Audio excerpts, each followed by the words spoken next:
Hello my friends, आज की इस वीडियो में हम डिस्कस करेंगे syllabus of mathematics for BA BSc second year semester 3 के लिए किस तरीके से हमारे पास मैथ की बुक्स रहेंगी, कौन कौन से इनके अंतर्गत चैप्टर आते हैं, कौन से चैप्टर किस तरीके से unit wise section wise divide होते हैं। इसके साथ ही हम ये भी समझेंगे इंपॉर्टेंट चैप्टर्स कौन से रहेंगे, यदि आप उनको कर लेते हैं तो एग्जाम आप कंप्लीटली क्वेश्चंस अटेम्प्ट कर पाएंगे, किस तरीके से एक दूसरे के साथ वो लिंक है।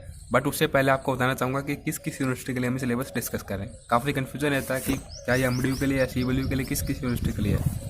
तो जैसे कि आप देख सकते हैं कुरुक्षेत्र यूनिवर्सिटी के लिए ये, एमडीयू रोहतक के लिए, सीडब्ल्यू सिरसा के लिए, सीआरसीयू जींद के लिए, सीडब्ल्यू भिवानी के लिए, इसके साथ ही आईजीयू मीरपुर रेवाड़ी के लिए। स्टार्टिंग करते हैं यहाँ पर, सबसे पहले बुक नेम से समझते हैं। तो देखिए सबसे पहली बुक जो है यहाँ पर पार्शियल डिफरेंशियल इक्वेशन। जिस तरीके से सेकंड सेमेस्टर में ऑर्डिनरी डिफरेंशियल इक्वेशन बुक होती थी जिसको हम कहते थे ओडी, उसी तरीके से इसको हम कहते हैं पीडी। ये दोनों डिफरेंशिएशन के पार्ट हैं। वहाँ पर हमने डिस्कस किया था ऑर्डिनरी डिफरेंशिएशन को, यहाँ पर हम डिस्कस करेंगे पार्शियल डिफरेंशिएशन को। तो काफ़ी ईजी बुक है ये। फिर सेकंड देखिए एडवांस कैलकुलस। फर्स्ट सेमेस्टर में हमने समझी थी कैलकुलस की बुक, सेकंड में वेक्टर कैलकुलस और थर्ड में आ जाती है एडवांस कैलकुलस। फिर लास्ट वन जो मैथ रहेगा ये रहेगा स्टैटिक्स का। ये इन दोनों मैथ से थोड़ा डिफरेंट है और काफ़ी इंटरेस्टिंग मैथ है स्टैटिक का। इसमें जिस तरीके से यदि आप साइंस के स्टूडेंट हैं तो आपका काफ़ी इंटरेस्ट बनेगा। यदि आप बीए के भी हैं तो भी कोई दिक्कत वाली बात नहीं है। मैंने बड़े ही आसान तरीके से इसके कंसेप्ट बिल्कुल क्लियर कर रखे हैं वीडियोज़ में। अगर आप इस चैनल पर नए हैं तो इस चैनल को आप सब्सक्राइब जरूर कर लें, क्योंकि काफ़ी कुछ सिलेबस हम पहले भी कर चुके हैं और जिस तरीके से आप कमेंट करेंगे उसी तरीके से हम नेक्स्ट वीडियोज़ में आने वाले चैप्टर्स को भी करेंगे बड़े ही आसान तरीके से। तो सबसे पहले पार्शियल डिफरेंशियल इक्वेशन, जिसको कि हम शॉर्टकट में पीडी बोलते हैं, इसके चैप्टर्स को समझते हैं। इसके अंतर्गत हमारे पास 9 चैप्टर हैं। अब यूनिट वाइज या फिर हम कहीं सेक्शन वाइज डिवाइड करेंगे तो आपको ये पता है कि कुछ इस तरीके से हमारे पास एग्जाम पैटर्न होता है।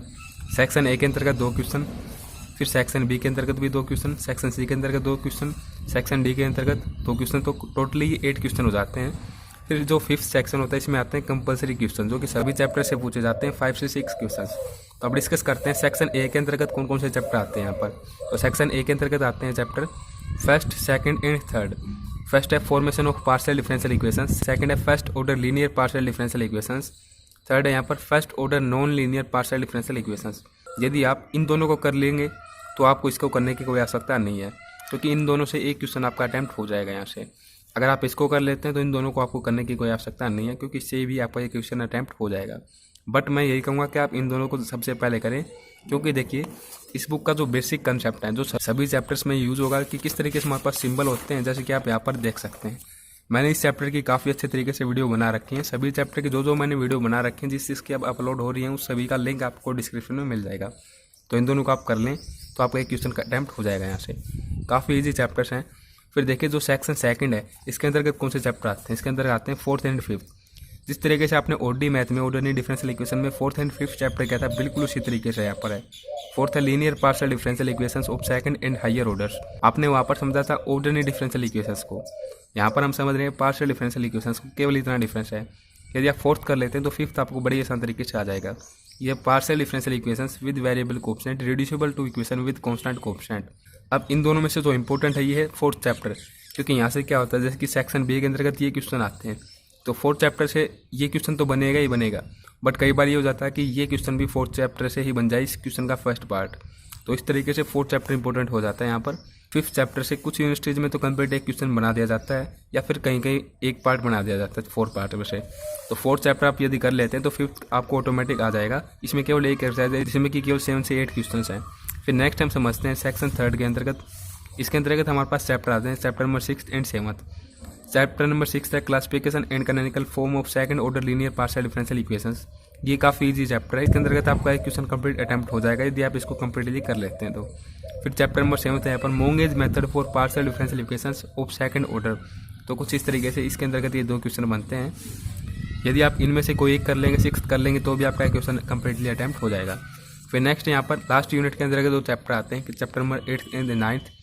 चैप्टर नंबर 8 है characteristic of second order partial differential equation and कासी प्रॉब्लम। तो काफ़ी इजी चैप्टर, सबसे इजी चैप्टर है ये इस बुक का। फिर 9th चैप्टर है यहाँ पर method of separation of variables wave heat and Laplace equation. तो ये भी सबसे इजी चैप्टर बट थोड़ा डिफरेंट है ये। यदि आप 6th कर लेंगे तो 8th आपको ऑटोमेटिक आ जाएगा, यदि आप 4th कर लेंगे तो 5th आपको ऑटोमेटिक आ जाएगा। तो इस तरीके से सभी इजी चैप्टर्स हैं। इन सभी चैप्टर्स की कुछ चैप्टर्स की मैंने वीडियो ऑलरेडी बना रखी है, तो उनका लिंक आपको डिस्क्रिप्शन में मिल जाएगा, जहाँ पर बड़े आसान तरीके से आप इनको समझ पाएंगे। और जो आपको चैप्टर करने हैं उनका कमेंट आप कर दीजिए इस बुक के लिए, ताकि हम इसको स्टार्ट कर सकें। अब देखिए नेक्स्ट बुक हमारे पास एडवांस कैलकुलस। जिस तरीके से मैंने आपको बताया कि कैलकुलस से रिलेटेड है, तो इसमें आप कंसेप्ट भी देखेंगे तो बिल्कुल उसी तरीके से है एडवांस कैलकुलस। तो यहाँ पर समझते देखिए, इसके अंतर्गत हमारे पास चैप्टर हैं कुछ इस तरीके से, टोटली चैप्टर है 11th, बट यहाँ पर 2 सेक्शन में इसको डिवाइड किया गया है। यहाँ पर तो एडवांस कैलकुलस मीन्स कैलकुलस से रिलेटेड चैप्टर्स हैं यहाँ पर, और यहाँ पर डिफरेंशियल ज्योमेट्री। जिस तरीके से हमारे पास फर्स्ट सेमेस्टर में सॉलिड ज्योमेट्री होती है, बिल्कुल उसी तरीके के कंसेप्ट यहाँ पर यूज़ हो रहे हैं। तो देखिए समझते हैं सबसे पहले कंटिन्यूस फंक्शन। हमने सेमेस्टर फर्स्ट में समझा था limit, continuity and differentiability chapter first, बिल्कुल उसी तरीके से उसी का सेकंड पार्ट आप इसको बोल सकते हैं। तो second is the derivative and mean value theorem. तो ये भी काफ़ी इजी चैप्टर रिलेटेड है सेमेस्टर फर्स्ट के। जिस तरीके से हमने चैप्टर नंबर 3 समझा था, जहाँ पर हमने टाइलर थ्योरम इस तरीके से थ्योरम जो समझी थी, उसी तरीके से है ये भी मीन वैल्यू थ्योरम, बिल्कुल आसान तरीके से, आपको आसान तरीके से समझ में आ जाएगा। फिर थर्ड है यहाँ पर इंडिटरमिनेट फॉर्म। तो इस तरीके से इन तीनों चैप्टर से आपका एक सेक्शन कंप्लीट हो जाता है, सेक्शन नंबर ए।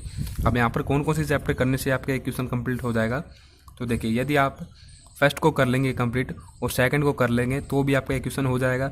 यदि आप सेकंड एंड थर्ड को कर लेंगे तो भी आपका एक क्वेश्चन हो जाएगा। मीन्स कहने का मतलब ये कि जो चैप्टर नंबर सेकंड है एक इंटरमीडिएट चैप्टर है यहाँ पर।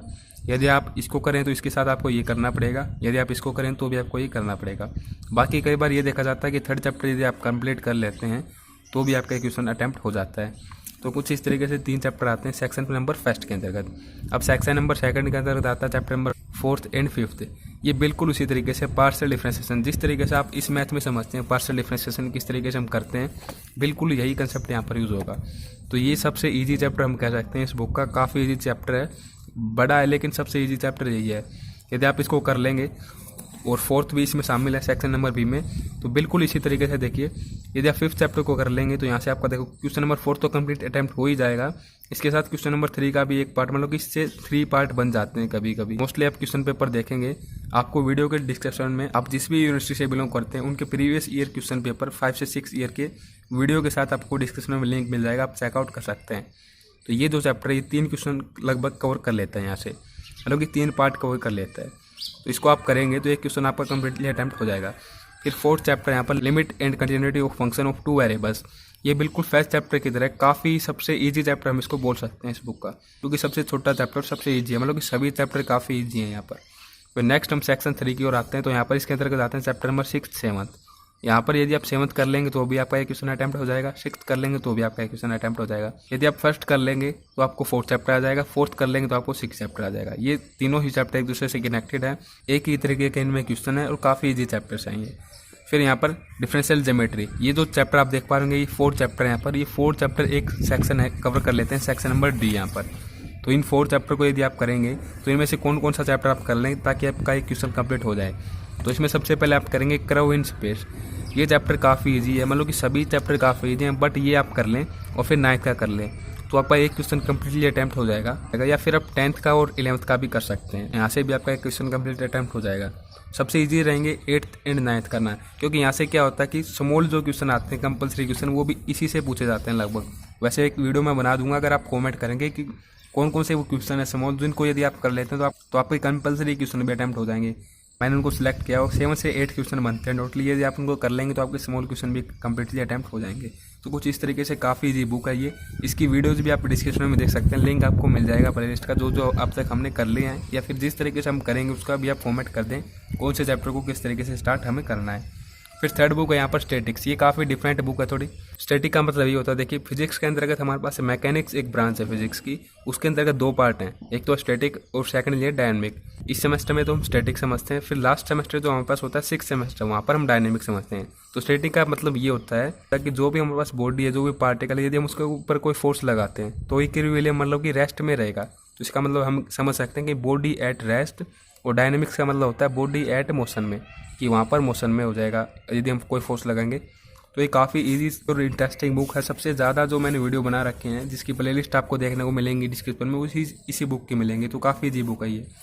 तो देखिए यहाँ पर कौन कौन से चैप्टर किसके यूनिट के अंतर्गत आते हैं, कौन से चैप्टर इजी हैं, यदि आप उनको कर लेते हैं तो आप बड़े ही आसान तरीके से अपने सिलेबस को कवर अप कर पाएंगे। तो सबसे पहला जो चैप्टर ये है forces acting at A point.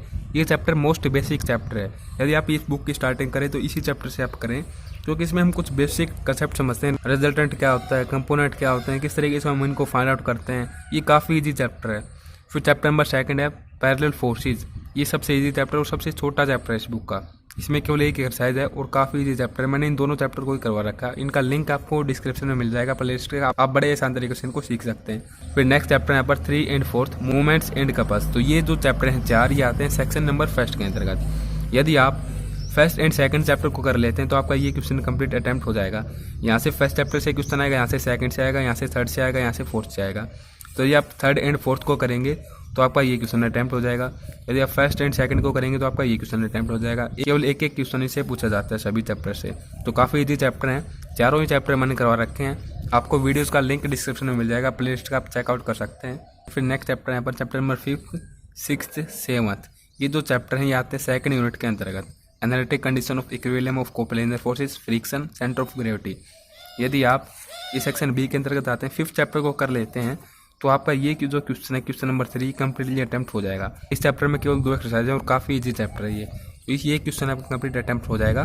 फिर चैप्टर नंबर 6 और 7 यहाँ पर आप करेंगे तो इससे आपका क्वेश्चन नंबर 4 अटेम्प्ट हो जाएगा। तो यदि 5th को आप कर लेते तो इनको आपको करने की कोई आवश्यकता है नहीं। तो फिर नेक्स्ट सेक्शन जो नंबर 3 है इसके अंतर्गत हमारे पास चैप्टर आते हैं chapter number 8 virtual work, chapter number 9 forces in 3 dimension. काफ़ी इजी चैप्टर हैं ये। यदि आप चैप्टर नंबर 8 को कर लेते हैं तो भी आपका क्वेश्चन अटेम्प्ट हो जाएगा, 9th को कर लेते हैं तो भी आपका क्वेश्चन अटेम्प्ट हो जाएगा। मीन्स इसके अंतर्गत ये क्वेश्चन आते हैं 5th एंड 6th। यदि आप चैप्टर 8 को करेंगे तो ये क्वेश्चन अटेम्प्ट हो जाएगा आप कंप्लीटली, 9th को करेंगे तो ये अटेम्प्ट हो जाएगा। तो ये आप 9th को कर लें कि नेक्स्ट चैप्टर में भी इससे आपको काफ़ी हेल्प मिलेगी। फिर जो लास्ट 3 चैप्टर हैं 10th, 11th, 12th इनमें 1 से 2 एक्सरसाइज हैं, काफ़ी इजी चैप्टर हैं सभी। Branches, null lines and null plane, stable, unstable and neutral equilibrium. तो काफ़ी इजी चैप्टर हैं। यदि आप इनको कर लेते हैं 10th एंड 11th को तो वो भी आपका क्वेश्चन अटेम्प्ट हो जाएगा। 12th एंड 11th को कर लेंगे तो भी आपका क्वेश्चन अटेम्प्ट हो जाएगा। यहाँ से खासकर थ्योरम्स पूछे जाते हैं आपसे जो कि काफ़ी इजी होते हैं। तो वीडियो को देखने के लिए आप सभी दोस्तों का बहुत बहुत धन्यवाद। यदि आप चैनल पर नए हैं तो इसको सब्सक्राइब कर लें, अपने दोस्तों के साथ शेयर कर दें ताकि आने वाली वीडियोज़ में मैं आपके कॉमेंट को ध्यान में रखते हुए इन सभी बुक्स पर वीडियो बना पाऊँ और बड़े आसान तरीके से हम सिलेबस को कवर अप कर पाएँ। डिस्क्रिप्शन बॉक्स को आप चेकआउट जरूर करें। बहुत बहुत धन्यवाद।